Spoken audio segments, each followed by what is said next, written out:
It's time to talk sports. It's Hacksaw's Headlines, a panorama of the world of sports, stories, comments, and opinions. Now, here's iconic sports talk show host Lee Hacksaw Hamilton and co-host John Riley. Who wants to talk sports on a Monday? We do. From our DIXIELINE Lumber and Home Center studios in San Diego, we welcome you to our Monday bonus podcast, Hacksaw's Headlines. Good afternoon, everyone. This is Lee Hacksaw Hamilton, along with the road warrior, John Riley. We welcome you to our Monday bonus podcast. We have a ton of topics on the table. We are back in the studio, so a lot of things that we do Monday and Thursdays, we're going to reinstall and do again today, so stand by for that.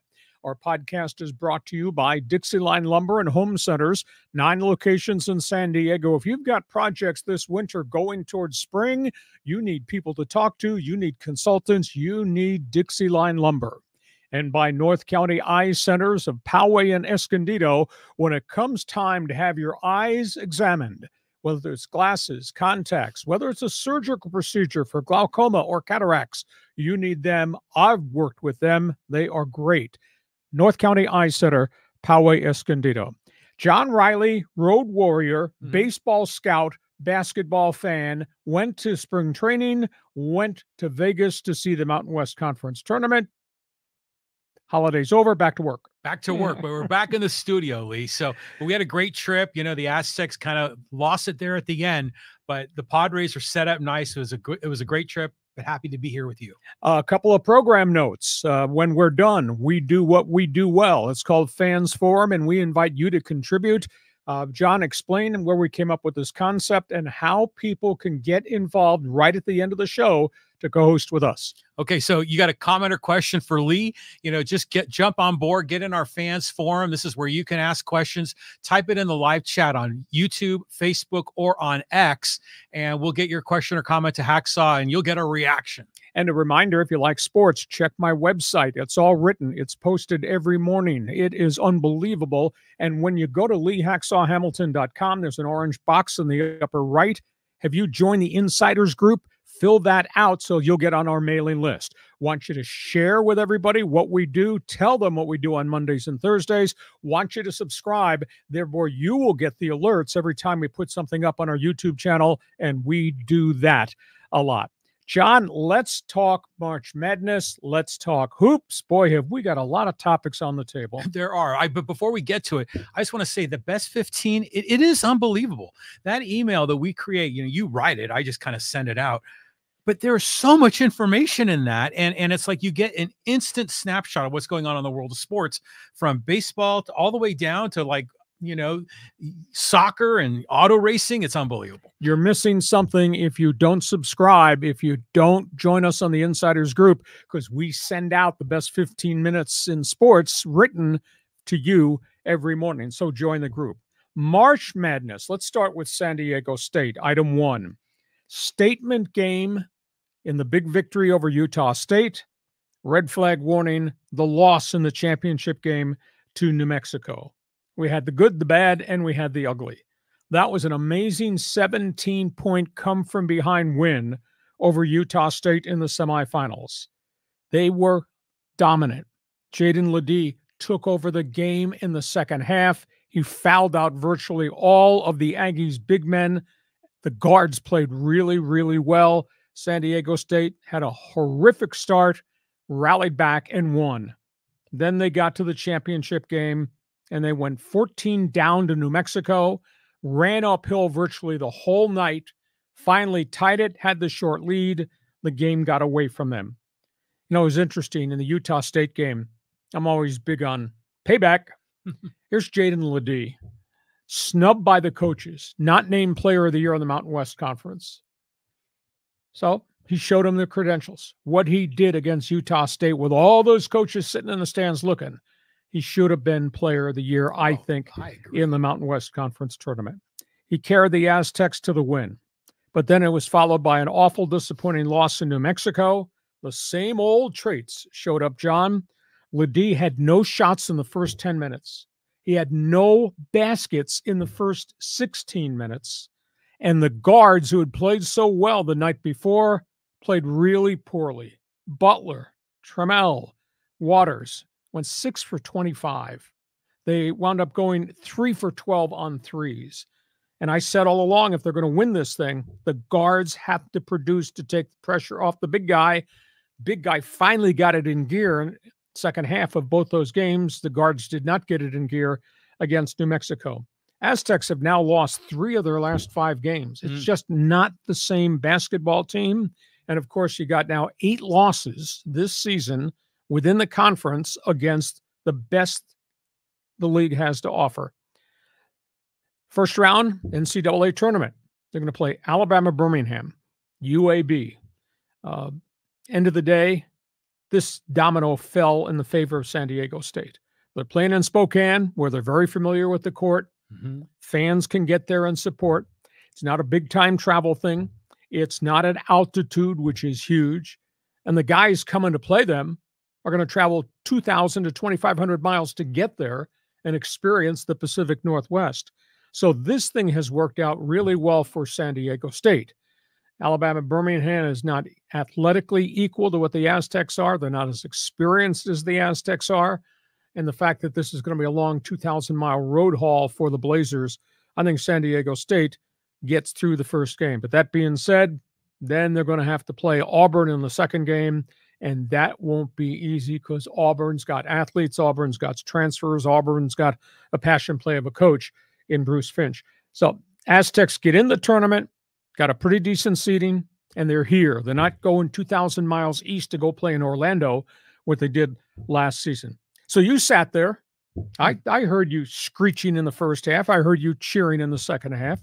Observation, San Diego State, good, bad, ugly. It was a great environment, by the way. You go to Vegas and the fans are there. Everyone's wearing their gear. And there are like 5 or 6 groups of fans, you know, Wyoming fans and Boise fans. They're all there watching all the games. It's really cool.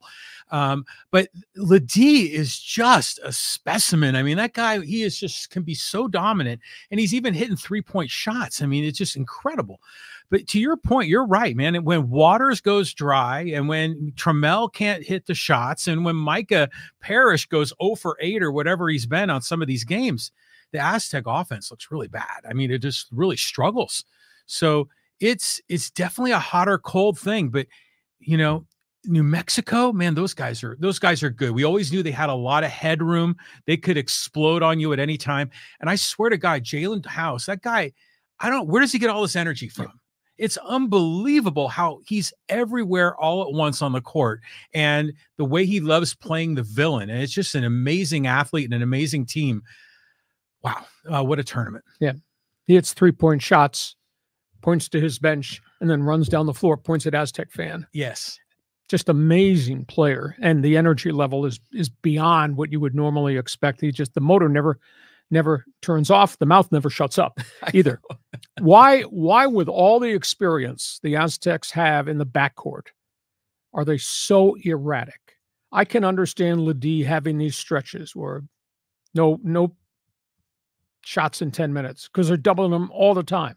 I can understand going 16 minutes without a basket just because of the defenses he faces, and he gets belted every time he's got the ball either up high or down on the block. But why is there no consistency from 3rd and 4th year guards in the athletic program? That to me is the biggest disappointment - detriment. Yeah, I don't get it. I mean, we've seen Micah Parrish and Darian Trammell get red hot. I mean, Reese Waters came here as a shooter. He seems to kind of drifted away. He fell out of the starting lineup, and sometimes he'll disappear in games. So I don't know what it is. I mean, even Lamont Butler's shot sometimes seems off, and it seems like the 3-pointers, the opposite team is so easily strokes them, and our guys seem to struggle. They rattle in, they rattle out. I don't get it. Is the stage now for the young guys, the young forwards, the bad boys, as I call them? Might this stage in the tournament be a little too big for them because we haven't seen the productivity that we had seen through the first 2/3 of the season and crunch time at the end of the season from the big boys? I know. I think the stage is going to be fine. For them, it's okay. The other Mountain West teams I worry about. But for the Aztecs, what they went through last year, they're going to be fine in terms of their nerves and the stage environment. But they're like you say, their guards have got to hit shots. And boy, it can be frustrating when they go on those cold streaks like they did at the very end of that New Mexico game. So I'm concerned, but I like that seed. A 5 is not bad when they didn't ship you out east. I mean, that seems to happen every time when the Aztecs get in. So all things considered, I think they got a pretty good draw, and it all sets up nicely, if it all goes according to plan, to have a rematch of the national championship game from last year. In their bracket? Yeah. In their bracket. Now we're reaching here, and I don't want to hurt my shoulder again, but they beat Alabama Birmingham. They get Auburn. If they somehow can beat Auburn, who's experiencing all the stuff in the Northwest for the first time, they could wind up playing UConn. Yeah. In that bracket, but that's a lot to happen. So we'll see. Aztec fans, we have anybody that roots for San Diego State, wants to join us, Fans Forum? Give us an opinion. What disappoints you the most? What surprises you the most? Join us in Fans Forum right now. Jump into the chat box and make a statement. I mean, we are now almost 35 games into a basketball season, and they are still hot and cold, Jekyll and Hyde, good and bad. In fact, I don't think they are right now what they were early in the season. Well, it's every year I say the Padres. Every year the Aztecs seem to get better as the season goes on. Hasn't happened this year. But not this season. Yeah, it's been this like weird February and March. So hopefully they can turn on a light switch here for the big dance. But that's a lot to ask. Okay, so we go from Aztec basketball. Let's talk to the bracket. Oh, the bracket. The bracket. Here we go. Here we go. The bracket. Okay. The only thing you need to know when you fill this out, John, is use a pencil with an eraser. Yeah. I've never seen a college basketball season that has been so topsy-turvy. I think we had 7 different number 1 teams in the polls. Upset City over the weekend. 5 conference top teams got knocked out in the championship game and had to be an at-large team rather than getting the guaranteed slot. Let's just jump around here and talk. Top seeds. UConn. Dan Hurley has done it for a second year in a row, and this time he did it without Adamo Sanoga and Jared Hawkins. Those were the guys that were the triggermen for the Huskies beating the Aztecs in the championship game, and the Huskies having that spectacular season. UConn is back there. Kelvin Sampson's resurrection tour continues at the University of Houston. They got a bunch of 3-point bombers. They got a really good guard in Jamel Sheed, and they've earned their way. They've been ranked number 1 some weeks, other weeks not. But Kelvin Sampson's a really good coach. You got the player of the year, Zach Edey from Purdue. He's finishing his career because he's already announced, the Canadian is, he's going to the NBA. 24 points, 11 rebounds per game. I think the most unique thing, and people will see it more close up when we see Purdue this weekend, is the jump in his athletic skill level. He's just not a big guy now. Now he's a mobile big guy who's got all kinds of shots at 7'3". And Hubie Davis, North Carolina, that's a pretty good basketball team. Now, they did not win in the ACC. I mean, it's stunning to me. They had ACC, there's so many teams in the tournament, they got to play 5 games in 5 nights. They didn't get through the 5th game. North Carolina State beat them to take the crown. But Hubie Davis has got an unbelievable guard, I think one of the best guards in the country, in R.J. Davis, and they are gritty. So those are the top seeds. UConn, everybody says, is the team to beat. Let's look at the second seeds. Well, let me get your response to the top seeds first. Okay, the top seeds. Well, I mean, Purdue is unbelievable with Edey. I mean, and even the complimentary guys can hit the 3. So it's a really interesting team to me. I just look at the list here over your shoulder, and who else? We had North Carolina. We had Houston. I wanted to comment on this. My son lives in Houston, and I asked him, I go, are the people in Houston like really fired up for March Madness? He goes, oh, no, not really.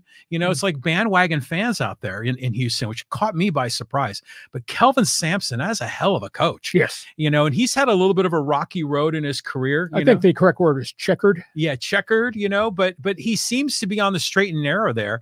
And it's a really impressive program. And they're just recent entries into the Big 12, and here they win the whole thing, or they came close to winning. I concur with you. Okay, let's go second seeds. Nobody knows anybody on this team. This coach is a pretty good coach. They beat Houston, and they beat Kansas twice this year. Talking about Iowa State.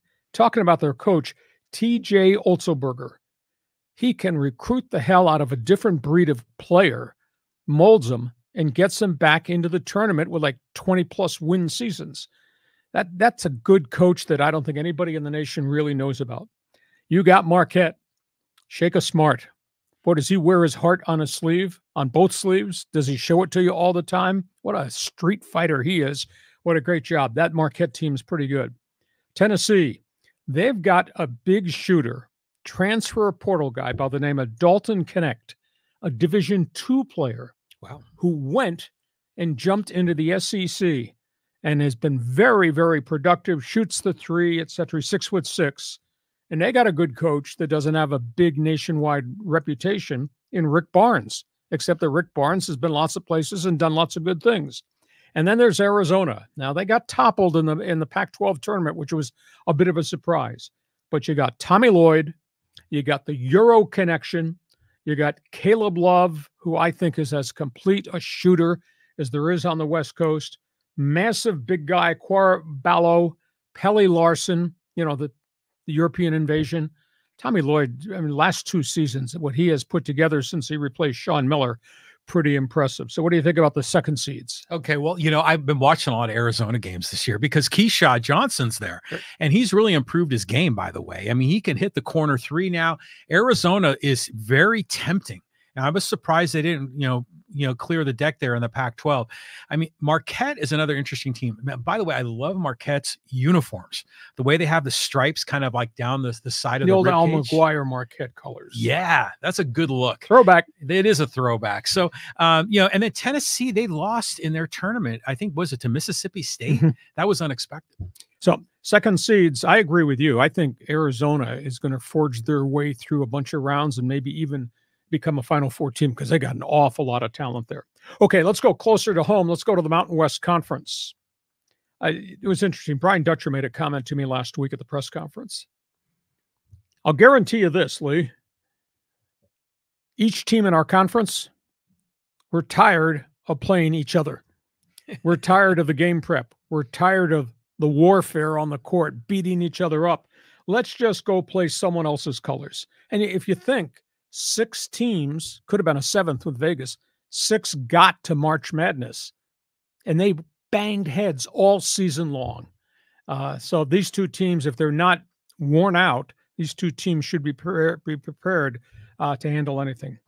New Mexico, just blazing hot. Richard Pitino, the transfer, Jalen House, the transfer, Jamal Mashburn, the unbelievable freshman, Toppin. Yeah, he's good. They're really good. Bench might be a little thin, but their starters just play a ton of minutes, and they explode. New Mexico to be reckoned with.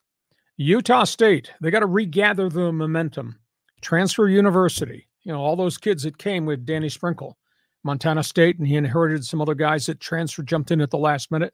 That's a good team, but they've never been here, this level. This is different.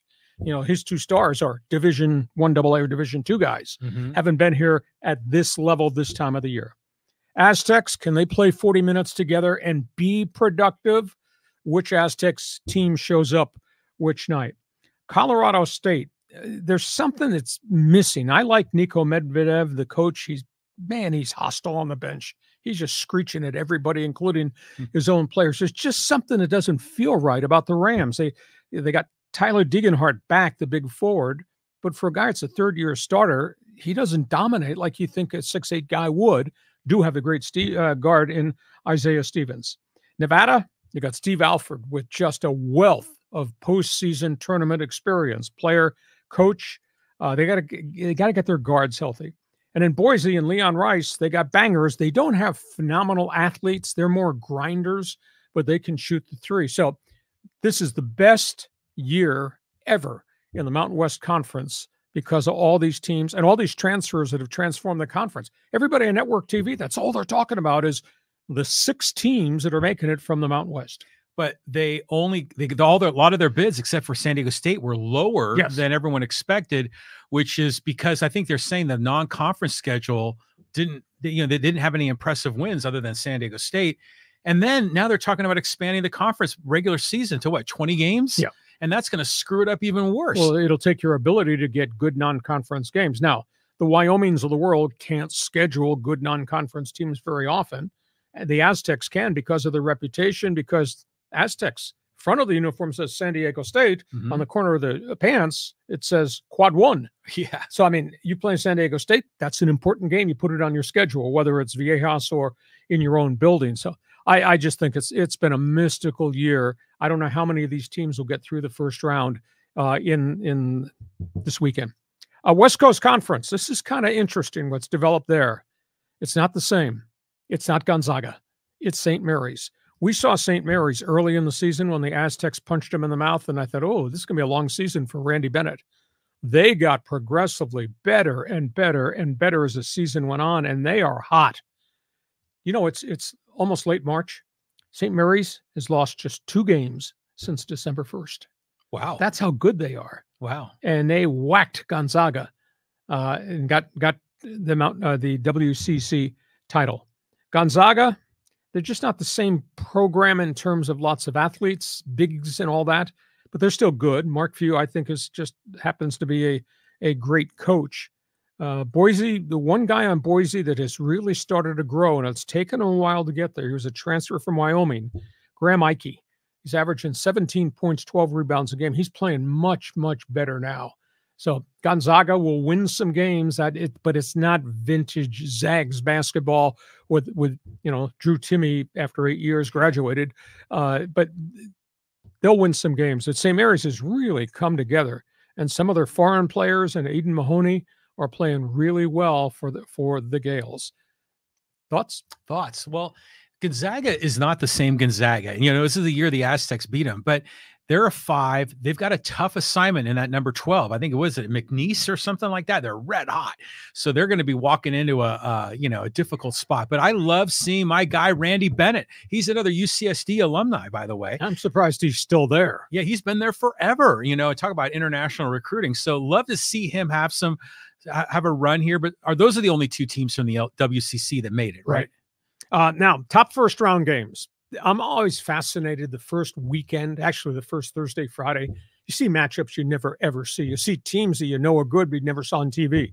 You got the Zags versus McNeese. Yeah. McNeese is coached by former LSU coach Will Wade. Oh. He's got a whole pile of athletes, and they shoot the ball, and they run the floor, and he'll probably be out of there in a year to go back to true Division I. But Zags McNeese will be an interesting comparison. St. Mary's against Grand Canyon. Wow. And Grand Canyon's become a really good program over in Phoenix. That's going to be a war, because Grand Canyon, we saw what they did to the Aztecs. Grand Canyon is big, physical. It's a bunch of strokers. St. Mary is much the same. Virginia, Colorado State. I'm not sure why Virginia is in the tournament. There's a lot of screeching on the East Coast about why them and not somebody that won 23 or 24 games. Virginia under Tommy Bennett did not have a mystical season. They're going to play Colorado State. We'll have to find out what Colorado State is going to be like now. Will some of their guys show up?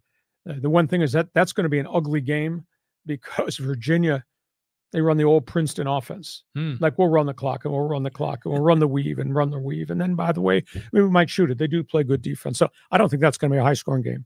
Fascinated to see Nevada versus Dayton. University of Dayton is a really good basketball program. And obviously, Steve Alford, Nevada's got a bunch of guys who can stroke it. And New Mexico, Clemson.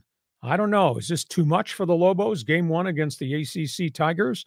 Clemson, historically, has tons of guys who can jump.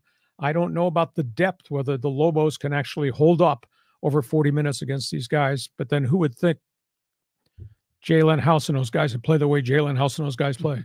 Well, I think New Mexico has a chance to go like 2 levels in to get to the Sweet 16. And I'm a homer for the Mountain West. I have to admit that. But there's another interesting game here. I mean, it's a 2 versus a 15, but it's Arizona against Long Beach State. And just the whole storyline with Dan Monson, how he got fired, but then his team went on to win the Big West.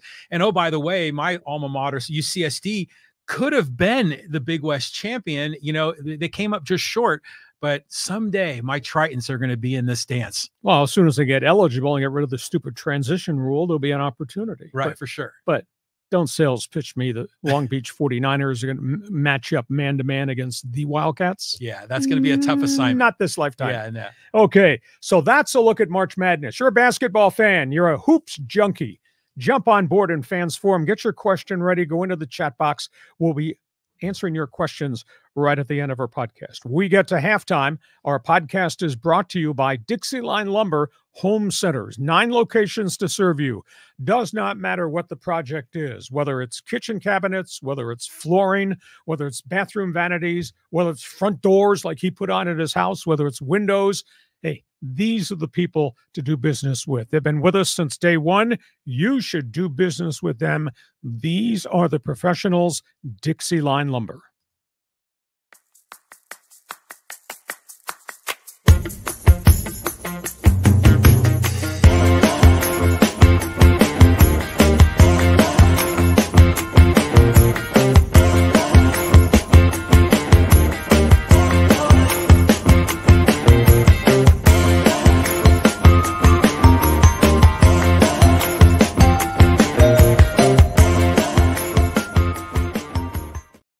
Monday Bonus Podcast is also brought to you by North County Eye Center of Poway and Escondido. Comprehensive eye care, state-of-the-art eye technology, whether it's just vision tests, glasses, whether you need contact lens updates, or you need something significant like treatment for cataracts, glaucoma, or cornea issues, you need them. I do business there. I'm very pleased. North County Eye Center, Poway and Escondido.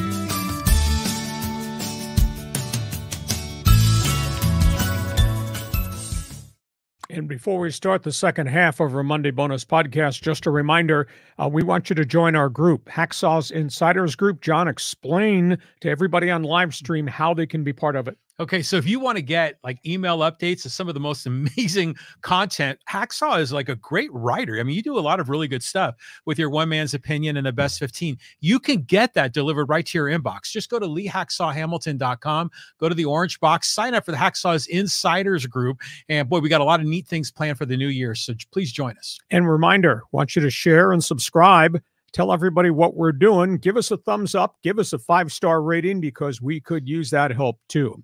John, let's go from basketball to baseball. The baseball season starts Wednesday. Yeah. Are you going to be up early in the morning? 3 a.m., dude. I think I'm going to set my alarm and watch the game for sure. Yeah. Padres, Dodgers, and the Yankees. There's a lot of hot headlines here involving these teams.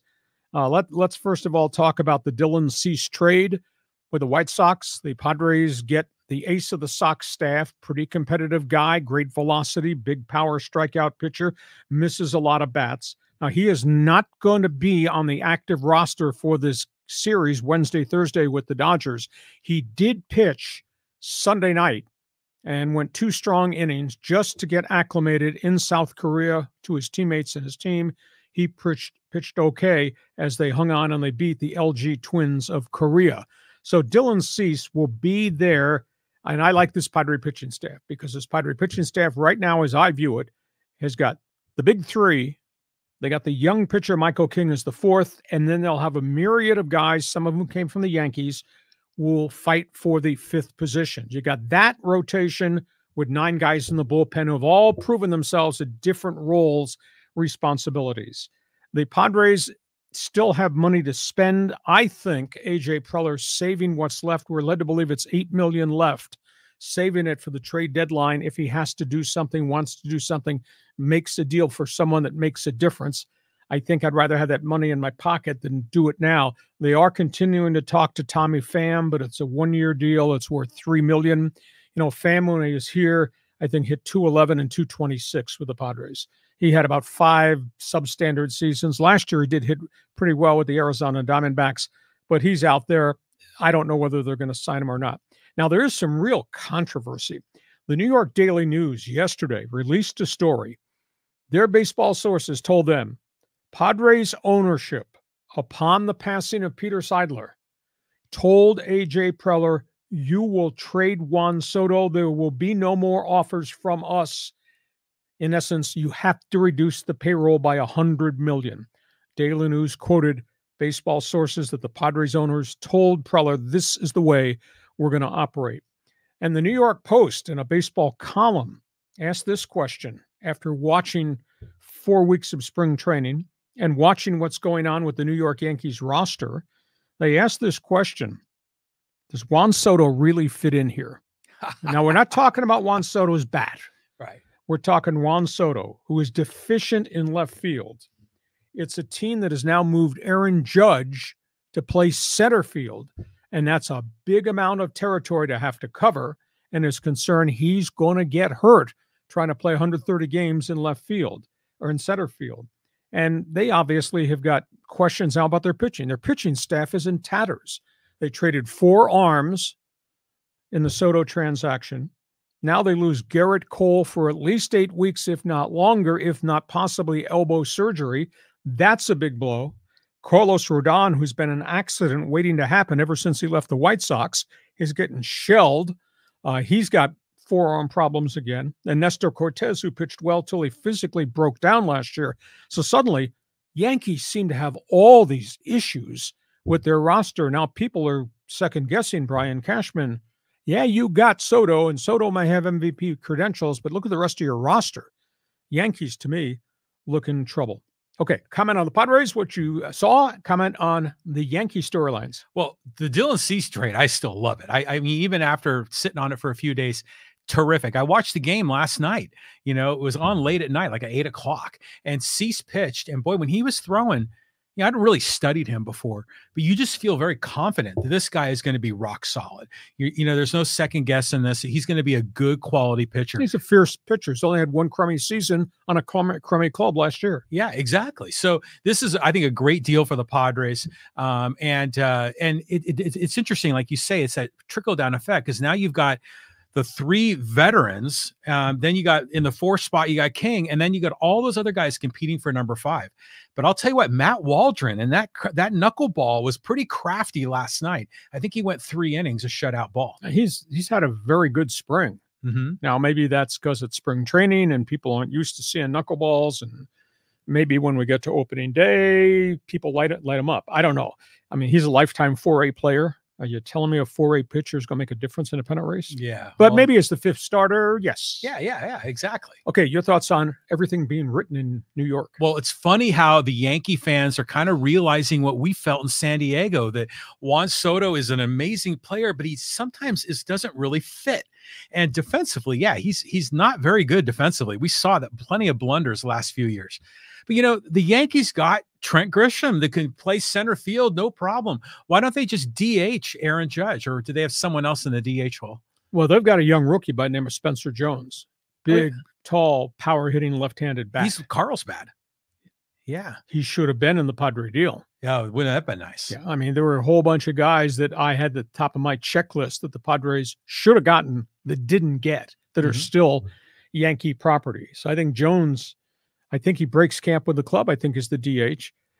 You know, but, you know, you can play Judge lots of different places. But, you know, him running around in the outfield, he's big and lumbering. And, you know, he runs into fences and things like that. Well, didn't he go through a fence? Yeah, he injured his foot. Yeah, tore a ligament in his toe. Yeah. Which kind of rocked his season. So I think there's probably some critique there that's got credibility. And the reality, their starting rotation is really hurt. You don't have Garrett Cole at the front end of the rotation. And, I mean, they are talking 8 weeks, don't touch a ball, and then we hope for the best. So what if they have to operate? Oh, yeah. That's a big issue there.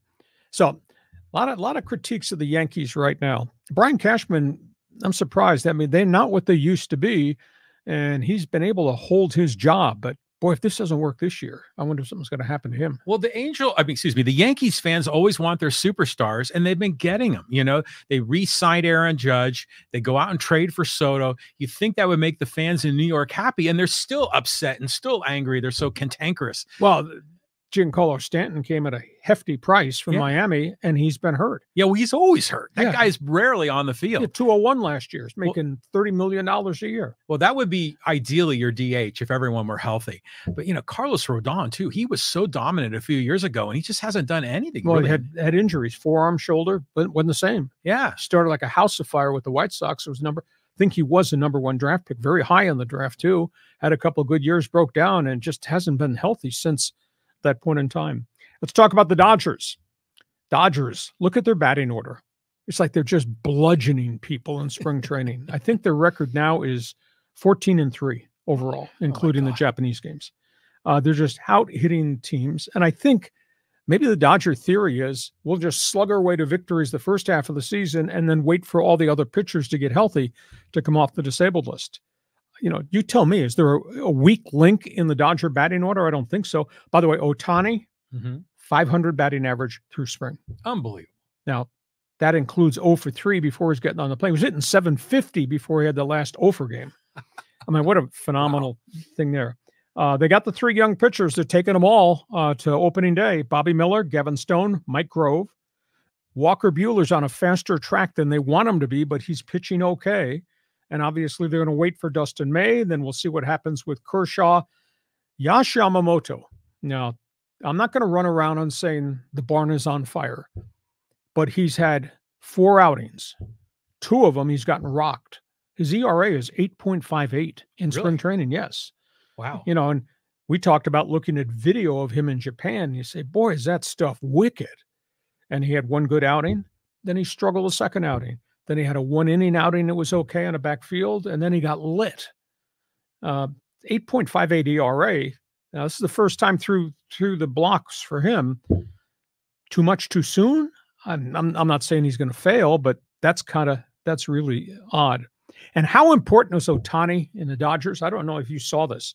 The LA Times yesterday put out its sports section, then put out a 24-page supplement.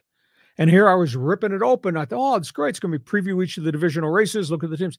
It's 24 pages of Ohtani.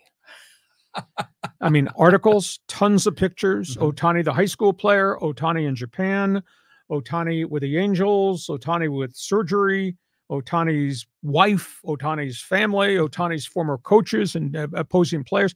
Oh, it was a fascinating piece of journalism. 24-page section just dictated towards Showtime. Amazing. Okay, go ahead. But you said that the LA Times was changing their whole strategy, right? Yeah. They're giving up on all the data and the box scores, and they want these magazine articles. Yeah. Well, why don't you, if that's the case, I like the LA Times, past tense. If that's the case, just bring back the LA Times Sunday magazine, which was very good, very slick, but not having game stories and having 3:30 p.m. deadline. That's absurd. I don't know anybody else. If anybody else in the world was running it, you say, oh, maybe they've stumbled. There's nobody else in the newspaper business doing that. No. The LA Times, second market in the country. But the newspaper industry is so upside down right now. I mean, but to go into the other comments there, Yamamoto, I'm very interested to see how he does.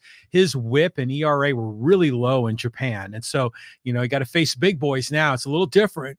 But, again, it's spring training. We'll see how it goes. But it's hard to find any weakness in this Dodger team. The only thing we can root for, as at least for me as a Padre and Giants guy, is that Dave Roberts is going to somehow screw this whole thing up in the playoffs again. No, how mean are you? But what? I mean, they're just so loaded. They've got everything. It's like an embarrassment of riches. So, we'll see how this whole thing rolls out. The kids have got to pitch well in the beginning of the season. There's some ifs and maybes there. The defense is a little weird, a little different this time, but still, I mean, it's hard to give them anything less than an A- the way this roster is constructed. Okay. Swami says. Oh, here we go. Opening day, Wednesday, Thursday, Dodgers, Padres, 3 a.m. All buy the donuts. You get the coffee on the front stove. Record. The Dodgers are going to slug their way through the first half of the season. They'll have all this pitching. The young guys hopefully will grow, and then we'll get Walker Buehler back. Maybe by May. Right. And then they believe Dustin May, probably June 1st. Kershaw, they think in August. Now you're going to add that to the guys that are already there. I'm projecting the Dodgers to go 101-61. Wow. And they got a great batting order. Holy cow. Great batting order. Only negative to me with the Dodgers, I got defensive deficiencies. Gavin Lux is just freaked out. Yeah. Playing second base now, bouncing throws from second. And Max Muncy's no Gold Glove guy at third base. So there's a little bit of infield issue there. And Mookie Betts is going to play a new position, a different position. A major league shortstop's different than when he played high school shortstop. So that'll be fascinating. I got him 101 and 61. Padres. I like that big three. In fact, I think the Padre big three up front of the rotation is better than the Dodger big three at the front of the rotation. All right. And there's strength in numbers. Padres have got 9 bullpen guys at all different levels. The Dodgers got a lot of throwers, but a whole bunch of those guys are coming off surgeries, elbows, shoulders, etc. So far, so good. Does not guarantee it's going to be like that during the season. I got the Padres going 90 and 72 because you got to play the Dodgers 13 times. You got to play Arizona, World Series, Arizona 13 times. Now they'll mop up the Giants. They'll mop up the Rockies along the way. But that's 90 wins, and maybe that's a second place team. You could argue with me, but you'd be wrong. And John Riley says, broadcasting from left field. From left field. Well, first of all, Dodgers, it's weird predicting a team's going to have over 100 wins. But this is a team that you would obviously do that. I can't see any scenario where they win less than 90. Well, unless somebody breaks down. But even if one guy breaks down, they got all this depth. I mean, it's just insane how stacked that team is. So let's just assume they win 101. That sounds good to me. I agree with you. I think the Padres are also going to be better than they were last year because I think the chemistry is going to be better. And I really like Mike Shildt. Yep. I think his leadership is going to make a difference in the clubhouse. I wouldn't go so far as to say they're going to win 90, but I would definitely have them in the high 80s. And I think the Padres are a wild card team this year. Dodger fan, are you going to join us in Fans Forum? Padre fan, you want to argue with or against us? Jump on board now, Fans Forum, right at the end of our podcast. One other baseball note, because it's not good everywhere in baseball. Yeah, the Astros. I mean, I saw this with Blake Snell. Are they going to maybe sign this guy? They're talking. Why? Houston's got 5 pitchers that are hurt. We are now 10 days out of the start of the baseball season. Verlander will not be ready to start the season. They put Jose Urquidy, the left-hander, on the DL today with a forearm. Now they're talking he may need surgery. There is no Lance McCullers. J.P. France has been slow to come back from shoulder issues. Luis Garcia is not ready. He'll be on the DL. They've really been decimated here. And like I say, they're looking. They're talking to Snell, talking to Scott Boras. They've reopened. And the package, I was told that they offered 3 years, 96, which gets Scott Boras where he wants, top average for pitcher. So 3 years, 96. But like anything else with Scott Boras, I make you my best offer. He takes my best offer, turns it around, throws it back at me and said, but you got to add this on. Yeah. He wants the opt-outs, to which Jim Crane, Houston owner, says no. Because where Houston is in the payroll, they would have to give up a 3rd-round pick and a 6th-round pick and forfeit $1 million of international signing bonus money to get him for 1 year. You sign him for 3, but you give Scott Boras the opt-outs? No, that's not good business sense. So that thing is stalled. The Giants are back in it, but the Giants are doing what everybody else is doing. We'll give you 3 years. Giants do have the budget space to go 30 per season. We'll give you 3 years, 90. We're not giving you an opt-out. Boras can't get an opt-out anybody. Did you think we'd be here almost to the last week of March and Blake Snell was not in anybody's camp? Jordan Montgomery's not in anybody's camp. Isn't that amazing? It's incredible. I mean, I keep checking the news every day to see if anyone's getting a sniff here on Blake Snell. It's just really hard to believe. But isn't it interesting how on one side of the marketplace, you got teams like giving Ohtani nearly $1 billion. And then, other guys are signing for these insane contracts here in San Diego with Bogarts and Tatis. But for some reason, the owners sort of wised up when it came to Blake Snell. Well, he's so skitterish. Yeah. I mean, we saw brilliance last summer from May 1st on, ERA of 1.23 from May 1st on in Major League Baseball. And we saw brilliance when he was dominant in Tampa, and he's won the Cy Young twice. But in between, that's a 5-inning pitcher who throws a lot of pitches, and you're going to give him a 7-year contract? Right. Or a 3-year contract? And then I'm going to give up high draft picks so he could take the money the first year and opt out.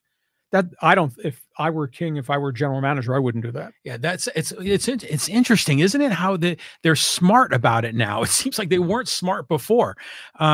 But I agree. It is a bit of a gamble. I think Snell still is going to have some good years. I don't think it's going to be as rocky as it was in the rearview mirror.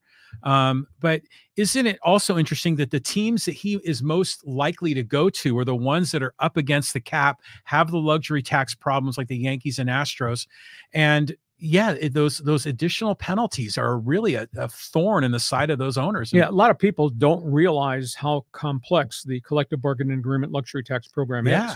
If you go over the tax the first time, that's okay. Do it a second time, you pay a minimum tax.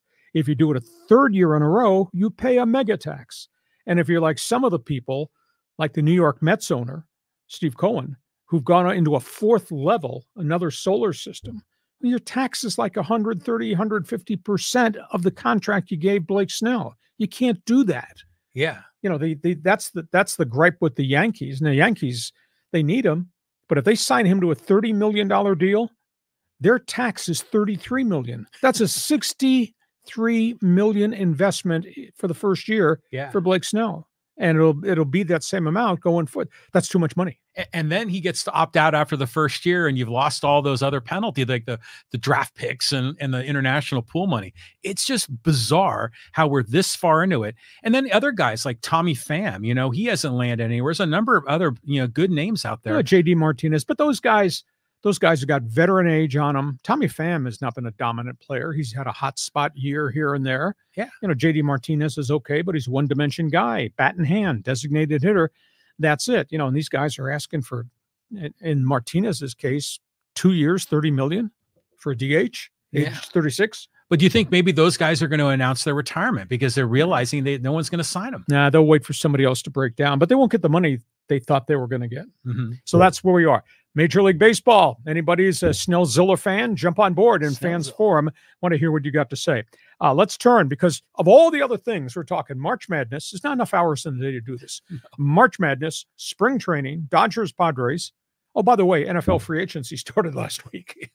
It's been wild. I mean, you've been showing me the lists of all these guys that are moving around. All right, let's talk about hot names. First 5 days of free agency, John, a record 170 players changed teams.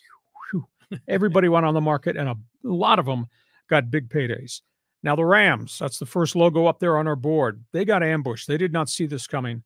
They lost Aaron Donald. He's the heart, soul, and the toughness of the Rams defense. The Pro Bowl defensive tackle leaves the game after 10 years. He made volumes of money, did not have any catastrophic injuries. He's elected to retire, and this is a huge blow. 111 sacks, 175 tackles for losses. I dare you, if you watch any of the sports reports, and they're talking about Aaron Donald, they'll show you B-roll video. Watch how many guys hit him on any given play. Double team, triple team, and he's still making the tackle at the line of scrimmage or the tackle behind the line of scrimmage. Wow. He's just an unbelievable specimen. Tremendous career. He's elected to leave. Now, I don't understand this one, but the Rams have signed Jimmy Garoppolo, the quarterback, let go by the Raiders, failed in San Francisco, cut loose by New England. They've brought him in. There's a weird facet to this whole backup quarterback story behind Matthew Stafford. Nobody in Rams Park is talking about Stetson Bennett. Yeah. He left the team during preseason, has not been there since. They won't say whether it's a physical health issue or whether it's a mental health issue. I mean, the cone of silence around Stetson Bennett is really odd. And I don't know if we're ever going to get a description as to what's happened to him. So that's the Rams story. The next one, Pittsburgh Steelers. This is different. They get 2 starting quarterbacks at low price. Pittsburgh first got Russell Wilson after he was cut loose by Denver last week. They get him for $1.1 million on a 1-year deal. $1.1 million for a legendary Pro Bowl quarterback. Yeah. Then they traded on Friday for Justin Fields of the Chicago Bears. They got him for only a 6th-round pick. Think about that. Justin Fields was a high 1. Bears get rid of him for a 6. Wow. He's only making 3.2 in the final year of his contract. So they've got 2 proven quarterbacks for under $5 million in Pittsburgh, and they're going to compete and see who gets the job, although I tend to think probably Russell Wilson will be the starter and Justin Fields will be the change of pace game. Mike Tomlin really likes Justin Fields. So that was fascinating to see how that came about. The Chargers, because you were off on vacation, watching hoops and drinking beer and eating hot dogs at spring training. We haven't had the chance to talk about the Keenan Allen trade. They were up against the cap really badly. I guess the thing that really bothers me, and Keenan Allen was a great player. He was not a number one pick. He might have been a third-round pick out of Cal, had a history of knee problems. He's had a great career, 904 receptions with the Chargers, tremendous route runner, tough guy, and all that. They asked each of their big money guys to take a pay cut so the Chargers could make the salary cap. They had to do it by last Wednesday. And Joey Bosa elected to give up his roster bonus that he was due this past weekend. Khalil Mack gave up his roster bonus that he was due. Between them, it's $11 million money they gave back. They went to Keenan Allen. They asked for the same thing. Would you give us money back? He said no. He said, I caught 904 passes for you. I had a unbelievable season. I deserve the money I just earned. At which time they turned around and within a couple hours, he had been traded to the Chicago Bears. So I kind of felt bad it ended that way. I feel bad for Justin Herbert. Herbert's lost Keenan Allen, Mike Williams, his tight end Gerald Everett, and his running back Austin Eckler. Wow. He doesn't have much offense around him now, No. and most of the free agents are signed. So that's a bit of an issue there. So they also let go Kenneth Murray, number one draft pick, turned out to be a bust. They could never define his role. He went to Tennessee Titans. Eric Kendricks, big free agent, came from Minnesota, played 1 year, played okay. He's gone. Eckler's gone to the Washington Commanders. Mike Williams is visiting the Steelers as we speak on a Monday afternoon. Gerald Everett went to the Chicago Bears. They've rejuvenated their entire offense. So it's just not the same Charger team right now. So let's talk about the first three teams on the board there, the Rams, the Steelers, the Bolts. Yeah, I was wondering about Stetson Bennett. Thanks for bringing that guy up. I'm curious because he, obviously national champion 2 years, right? So I like to see him perform. The Steelers, those guys, they always outsmart everyone, don't they? It seems. And I never really thought that both Fields and Wilson would go to the same team. I thought Fields was going to Atlanta, but Kirk Cousins beat him to the front door with the big money contract. Yeah. I mean, we had all these different scenarios, but never did I think those two would go to the same team. And what an upgrade over Pickett. And then who was the other kid they had there at the end? Oh, Mason Rudolph. Mason Rudolph. Yeah, they're, serviceable backups, but they're not going to lead the team to the championship. So this could work out if Wilson kind of tutors Fields. That could be great. But I want to ask you a question, Lee, with the Chargers and, restructuring contracts, and you say give back money. Are they literally giving back money or are they just taking the same money but extending it over a longer period of time? You can't extend it because that has cap implications a year from now or 2 years from now. What they did with Bosa and Khalil Mack, their original contracts had a roster bonus that was due to be paid March 7th or March 10th, whatever it was. And they went back to them and said, we have cap problems. We want you to give up the roster bonus you're due. These guys are making $30 million. So Joey Bosa giving up $4 million, Khalil Mack giving up a $7 million roster bonus. That's actually hard money that comes off the contract. Oh, wow. Okay. So, yeah, I mean, Keenan Allen, the Charger fans are really angry that he's gone. Should he have given money back to stay and finish his career as a one-team superstar? No, take the money, man. Take the money. Yeah, I mean, that's a lot of cash. Okay, so he's gone to Chicago. Let's look at the other teams on the board. Dallas Cowboys. Boy, the bloodletting there has really been weird. Not Dak Prescott, but Tyron Smith, their cornerstone left tackle, released. Tyron Smith just signed with the New York Jets. Tony Pollard, do everything young running back. Now, we're not talking about Ezekiel Elliott with 200,000 miles on the tires. Tony Pollard's gone. He goes to the Tennessee Titans. Michael Gallup, who had been plagued by injuries the last year, prior to that was an explosive guy. He got let go. He has not yet signed. Minnesota, Kirk Cousins bails. They're trying to re-sign Justin Jefferson to a big extension. I think they'll get that done. They lost the other tight end, Danielle Hunter. That's a big blow. They couldn't sign everybody. Vikings did go get a running back, Aaron Jones. Aaron Jones, former Green Bay Packer, reliable, heavy-duty guy, pass, catch, and run. And then they picked up Sam Darnold. That's their starting quarterback, Sam Darnold. So maybe maybe Kevin O'Connell, the coach, is walking around with holy water, and he can convert this guy to become a good quarterback, because all the 3 places he's played, they've all let him go. So then that's the Vikings story.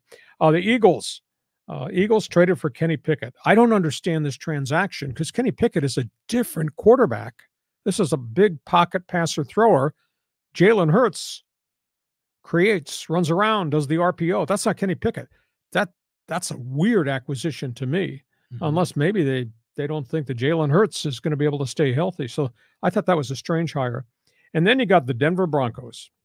Your starting quarterback, the Denver Broncos, who gave us John Elway, the Denver Broncos who gave us Peyton Manning, the Denver Broncos that gave us Super Bowl trophies. Your starting quarterback in the Mile High City is Jarrett Stidham. There's no more quarterbacks left to sign. They're going to draft a quarterback at number 12 and develop them. Here's the stat, and this is the ideal time to talk about money, because we have to file our taxes soon. Yeah. Denver Broncos have an all-time record, $87 million in dead money against the cap. By virtue of the Russell Wilson thing, but some other players too. Right. Von Miller, who left 2 years ago, and all that. So what a disaster Denver's. Can you say last place Denver Broncos? Yeah, incredible. I mean, but like the Vikings, where are they in the draft? I want to say 12. I think they're right in front of the Raiders. Okay, so the Vikings are going to likely get a quarterback in this draft. If it's the right guy. But, everybody, once you get beyond the top 3, the next 3 are iffy. Exactly. And so, yeah, and Sam Darnold, I mean, yeah, he was with the Jets, the Panthers, and the Niners? Yes. Is that where he's been? So, yeah, I mean, he's like a nice backup guy there. But yeah, Kevin O'Connell is interesting kind of history there, where that one year they were winning all those close games, and then last year, they struggled, and Kirk Cousins blew out his leg. Is Kevin O'Connell's job in danger? No, because I was told that O'Connell's making all the player personnel decisions. Oh, wow. Smart guy, bright light. Yeah, he is. So that's where we are. That's what's gone on around the National Football League. Just absolutely amazing. 170 players changed teams in a 5-day window around the NFL. Hey, our Monday bonus podcast is brought to you by DIXIELINE Lumber and Home Centers. There are 9 locations here in San Diego. You need help, you got a project, you want some advice, you need a consultant. Drive over to any of the DIXIELINE stores, take a stroll around, talk to their people, find out what they can offer. And by North County Eye Centers of Poway and Escondido, we're all going to need help with our eyes somewhere down the road, whether it's just a vision test, whether it's new glasses, whether it's cataracts, or something more significant. I've taken my business to North County Eye Center. I'm very pleased. They will help you. North County Eye Center, Poway, Escondido. It is time for the very popular, here we go, Fans Forum. Fans Forum. All right, here we go. Let's get Callan Max Sports in. He says, hey, Lee, other than March Madness and the Super Bowl, what's the next best sporting event you watch every year? I like everything. So, I mean, that's a stupid answer from a stupid talk show host. I like the opening of March Madness. I just think that's electric, because that's where all the upsets are. In schools you never see, players you only heard about, coaches that become something special. I like the first weekend of March Madness. NFL playoffs, but see, John and I we're junkies. We get excited about opening day in the National Football League, as well as week 11, plus what happens in postseason play. Unless you've been in hockey and covered the Stanley Cup or broadcast hockey, you don't understand the Stanley Cup is the toughest trophy to get, because they're all best of 7 series, and there's no place for the timid when it comes to Stanley Cup. I would say those 3 are the neatest. I think historically, I used to love the bowl games. I mean, here's a kid who grew up on eastern Long Island in the snow and watched the palm trees and the sunset at the Rose Bowl. That was always special to me, but that mystique, unfortunately, has all gone away. Yeah, this is interesting to think this one through. In my head, I had Stanley Cup for sure, but the World Cup, I think, has got to be on that list, even though it's at once every 4 years. And soccer's really become a global game with a big attention span now here in the United States. Yeah. And then, by the same token, I think you could put the Olympics in that category as well.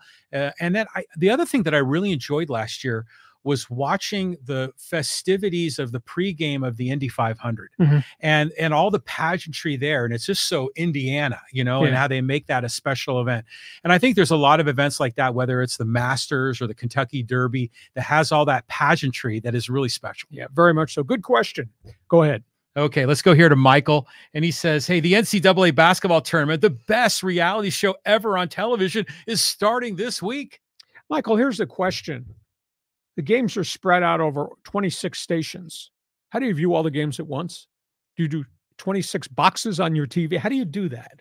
Well, I'll tell you what, on YouTube TV last year had a feature where you can show all the games at the same time. And the NCAA broadcast kind of does it by default at times.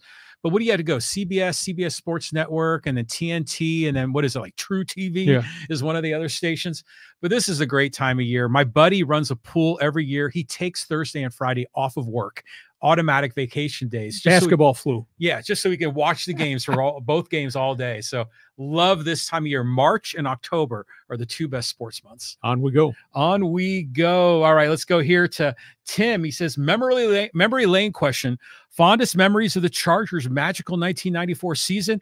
And can you believe it's been 30 years? And do you still have the compilation of the season's radio broadcast highlights that played on Extra 690? It's nowhere to be found on YouTube. Well, I'll give you one item where you can find something that's kind of cool. And I had taken part in this because I helped NFL Films do it.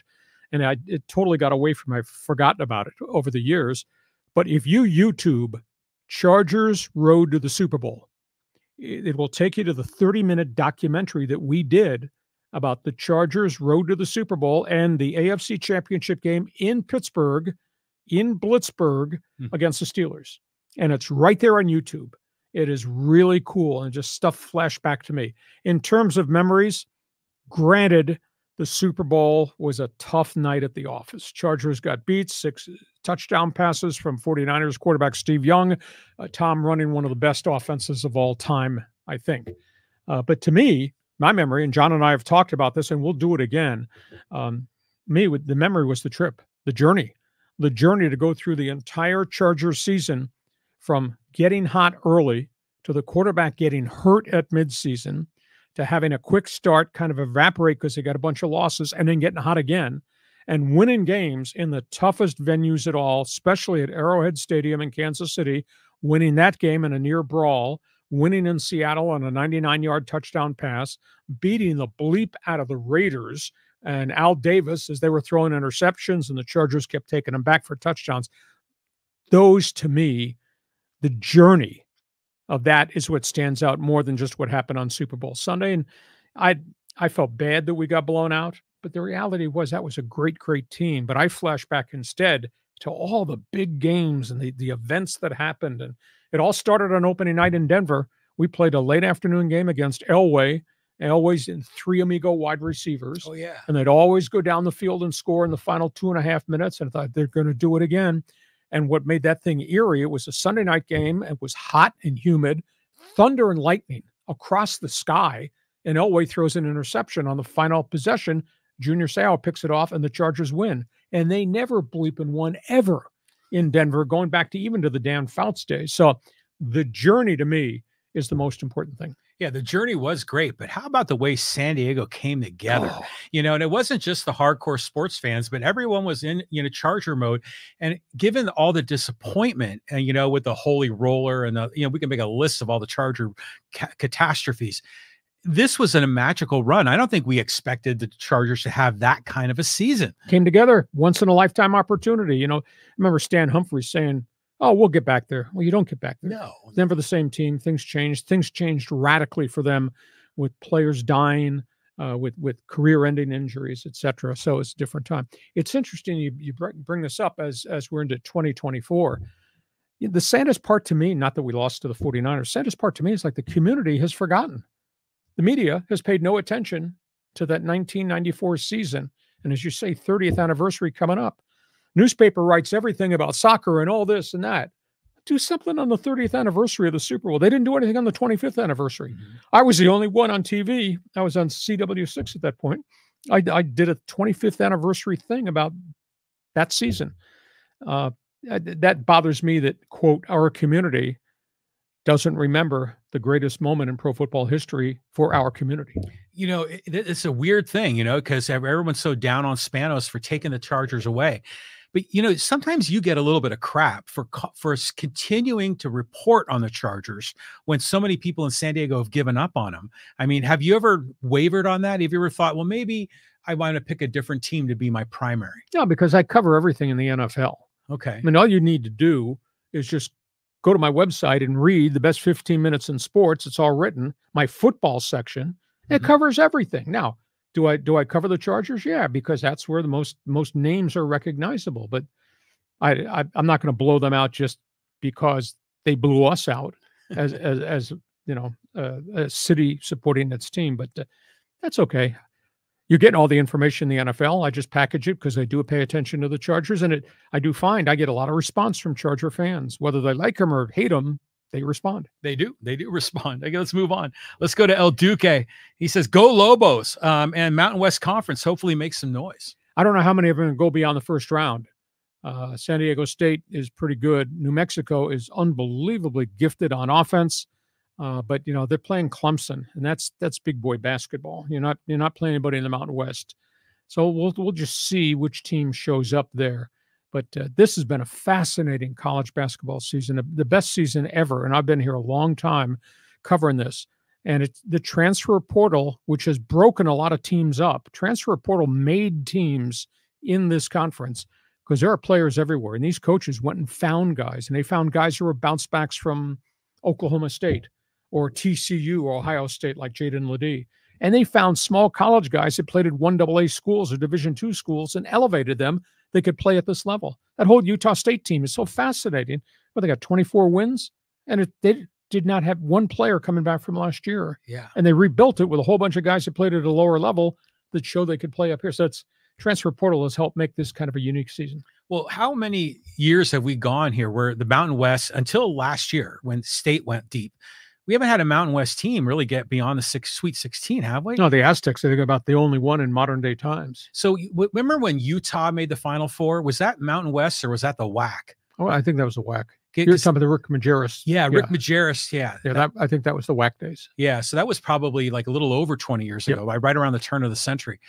For me, I'm all in. Homer, Mountain West, hope those teams do well, especially since they felt they got snubbed in their seedings. Yeah. And San Diego State has obviously been snubbed by virtue of what happened in the 30-2 season when COVID wiped out the schedule. Oh, God. That was terrible. San Diego sports curse. Carry on. Okay, let's go here to John. He says, hey, just hope the Aztecs don't get fixated on what they will think is their second-round game against UConn and overlook UAB. No, the Aztecs are so violent. They are so big and so physical. I don't think that's going to happen. We'll go back to what I talked about getting to the end of the Mountain West season, John. Plain and simple, San Diego State's guards have to show up and play. What's Superman when he doesn't do well? It's because of kryptonite. Is that what it is? Exactly. Yeah. Jaden Ledee's kryptonite are his guards right now. Yeah, they are. Because you never know what you're getting from one night to the next. And those guards have to stroke it. They have to hit baskets. They're going to play defense, and no doubt there'll be some turnovers, but they got to put points on the board to take the workload off Jaden Ledee. He can't do it by himself. No, he can't. And when they were double and triple teaming him even before he got the ball. I'd never seen that before. I'm glad you mentioned that. What a job that Patino did at New Mexico.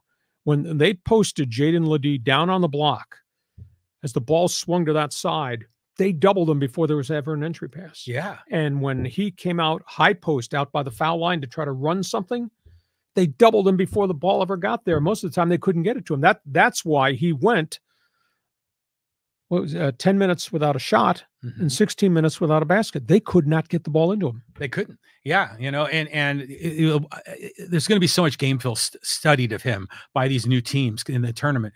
But, really the second round game for the Aztecs, if they make it, is Auburn. Is going to be Auburn. Yeah. And that's Chad Baker-Mazara, former Aztec, coming back. And he's had a really nice season with Auburn. The UConn game would be the third game, but we're now really counting our chickens. Second weekend here. Yeah. So I like the Aztecs. I'm not too worried about a 5-12 upset. I think those 5-12 upsets will be in other parts of the bracket. But I'm worried about the backcourt for certain. Okay. Thanks, John. Okay, let's go here to Steve Zach Botsford. He says, so sad. I miss Hacksaw on 690. What great times. He's back, though. Only the best. Well, thank you. You are right. We're all bleeping brilliant. Now, we had a great run. Loved it. Miss it. My friends, all the guys in radio I work with, we talk all the time. it was a great, great sports talk radio station. And it was unique and different. We were the first ones through the wall. Nobody had ever done it before. And sadly, corporate radio ruined it. I've got friends they were all watching probably the "Oh Canada" line, as I say, with a whole bunch of guys in Winnipeg and Edmonton and Vancouver. They all lost their jobs in sports talk radio because corporate radio came in and wrecked those stations up there, like corporate radio did to the legendary 690, and then after that, the 1090. So it's a different landscape right now. But you're right. We had fun. We did pretty well when we weren't arguing with each other. It's incredible how many people rediscover you in YouTube or in other parts of social media, and they're just so happy that they have found you again. What we got to do, we have to figure a way for everybody that's our best friend here that's subscribed. We need to have a mass way for you to send out messages to everybody about what we're doing. I mean, the numbers that John and I have built on our podcast in about 15 months are just amazing. And what we're doing on all the social platforms, except the one that he likes, TikTok, is probably going to go away.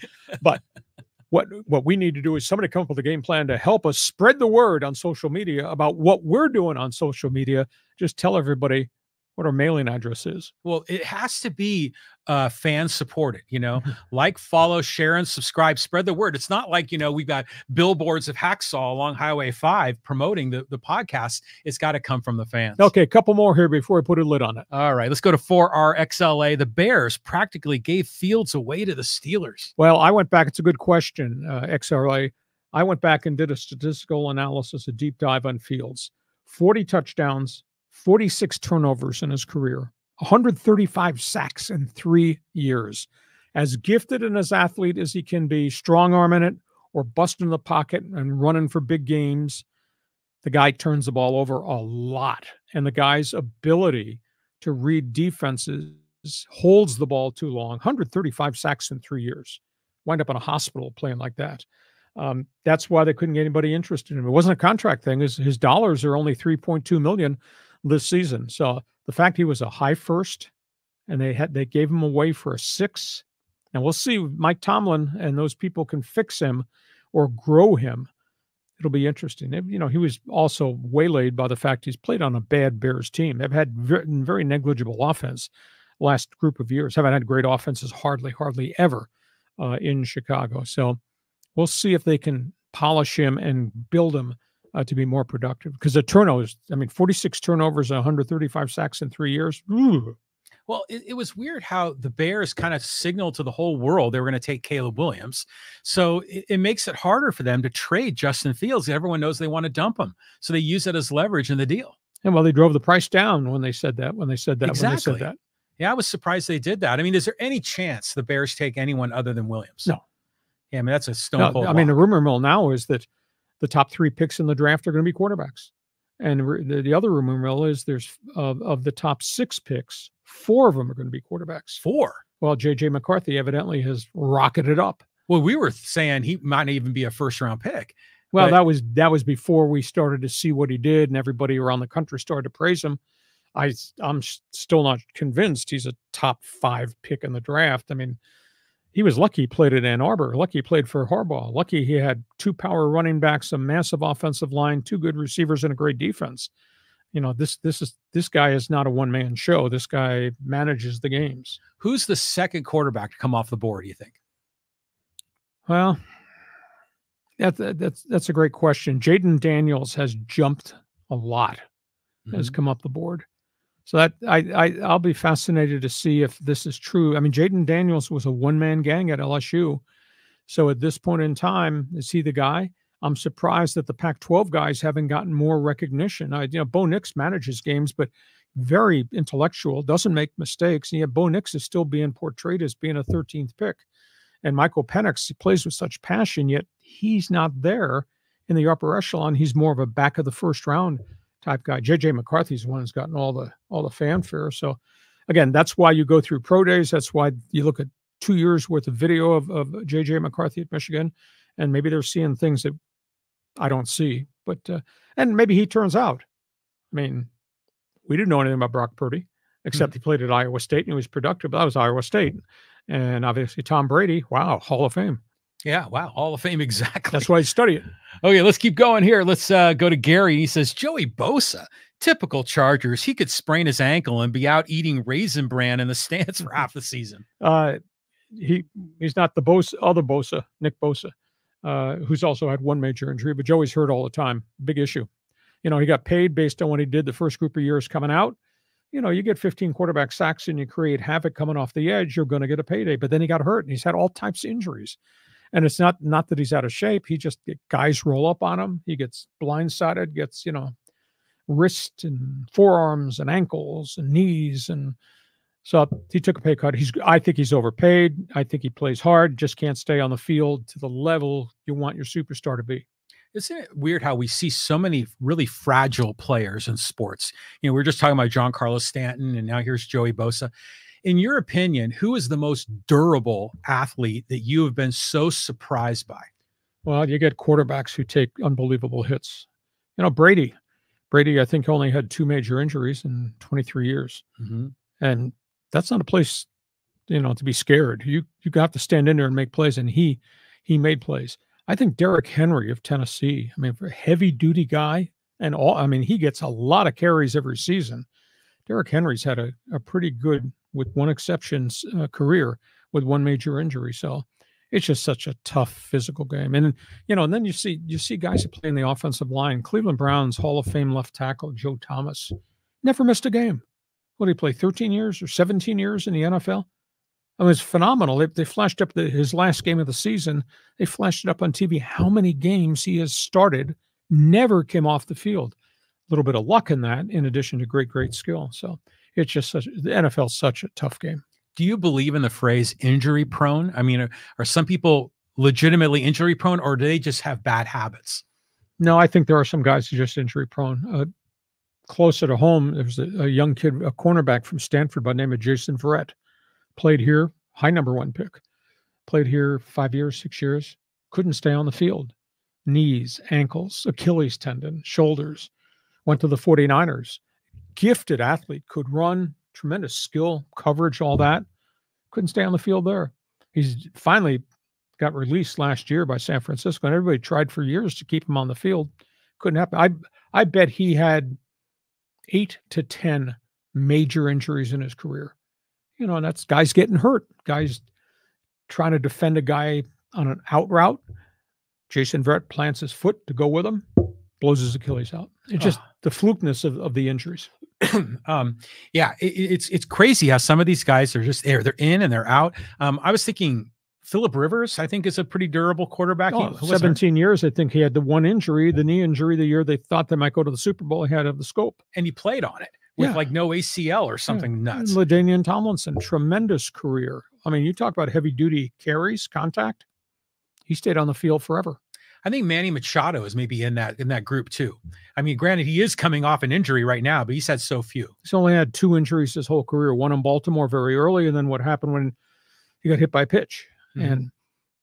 And the game, he's so gifted. The game comes easy for him. It's really interesting to just watch Machado play the game. Some people say he looks lazy. It doesn't work. No, game comes easy. Yeah, it does. Easy for him.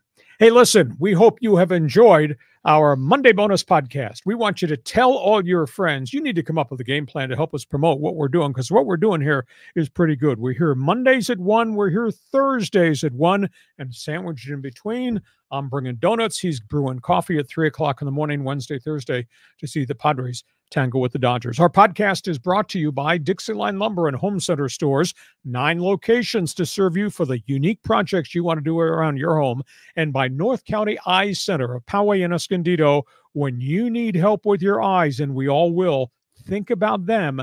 North County Eye Center, Poway, Escondido. John, we'll see you come early Wednesday morning. Mm-hmm. Padres-Dodgers can't wait for the opening of the baseball season, and we'll be back here on Thursday to analyze everything. Is this maybe the greatest week in all of sports? MLB starting, March Madness starting. Boy, it's a good time. Have yourself a great afternoon. We'll catch you come Thursday. Okay, Lee. And thank you for being with us on Hacksaw's Headlines. Join us again for Hacksaw's Headlines on YouTube, Facebook, and Twitter. And find the audio version on your favorite podcast apps. For more content, go to LeeHacksawHamilton.com.